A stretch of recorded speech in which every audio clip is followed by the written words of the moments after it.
안녕하십니까. 이어서 경남 소식입니다. 올여름 경남의 해수욕장을 찾은 피서객이 최근 5년 동안 가장 많은 것으로 집계됐습니다. 경상남도는 지난 14일을 기준으로 경남 26개 해수욕장 방문객 수는 71만 5,300여 명으로 지난해 60만여 명보다 크게 늘었다고 밝혔습니다.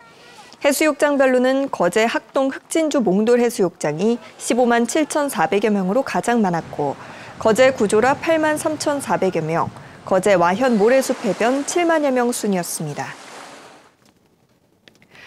불법 건축 문제로 1년 넘게 가동조차 못하는 창원시 다회용기 공공세척장. 창원시는 올해 초 이 사업에 대한 정상화 조치에 나서겠다고 밝혔는데요. 하지만 최근 관련 보조금을 모두 회수하기로 하면서 사실상 백지화 절차를 밟게 됐습니다. 보도에 손원혁 기자입니다. 건축주의 건축법 위반 등이 확인돼 준공조차 못한 창원 다회용기 공공세척장 보조금 공모 사업으로 추진됐습니다.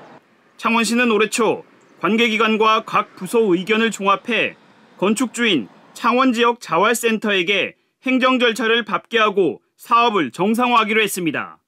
보조금 환수 지연과 사업 장기 표류 등 손실이 막대하다며 공공재 성격을 감안해야 한다는 판단이었습니다. 경상남도를 비롯해 이를 반대한 곳은 없었습니다. 하지만 최근 창원시는 자활센터 측에 보조금 3억 원 반환 처분을 내렸습니다. 당초 정상화 계획과 180도 다릅니다. 창원시 보조금을 이미 건축과 설비 등에 투입한 창원지역 자활센터, 정상 가동될 다회용기 세척장은 기초생활수급자 15명의 일자리였습니다. 양성화를 위한 비용을 저희가 마련을 하고 있는데 보조금 반환이라는 처분이 내려와서 당황스럽습니다. 수익 사업이 없는 사회복지기관으로서는 반환 여력이 없다고 보실 수 있을 겁니다. 창원시는 일회용품 줄이기 정책으로서 공공세척장을 홍보했지만 최근에는 공공이라는 용어도 쓰지 않기로 했습니다. 사실상 손을 떼겠다는 의지로 읽힙니다.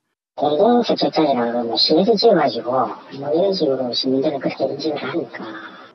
장례식장 다회용기 보급 사업이 차질을 빚게 됐지만 대안은 없습니다. 아예 백지화 시키는 거나 마찬가지 지금 이야기를 하고 있지 않습니까?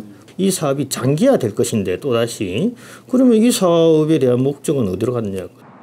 무엇보다 사업자 선정부터 2년에 걸친 보조금 지급까지 모두 문제였다고 지적하면서도 창원시는 행정 스스로 잘못에 대해서는 검토 중이라고만 밝혔습니다.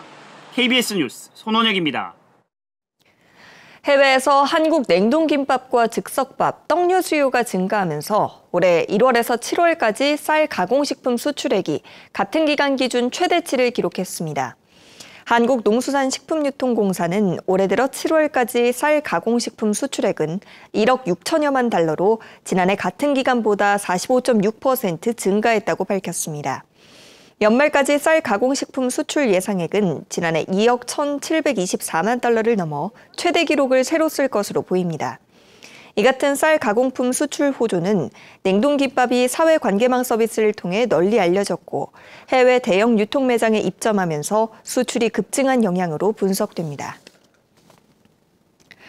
의사가 소방헬기에 탑승해 중증 응급 환자의 응급처치를 하는 의사 탑승 소방헬기가 경남에서도 운영됩니다.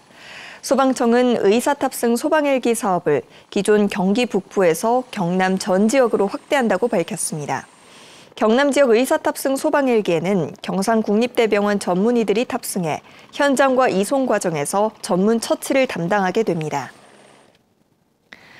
올해 경상남도를 비롯한 지방자치단체의 보통교부세가 3조 1,900억 원가량 감소한다는 우려가 제기됐습니다.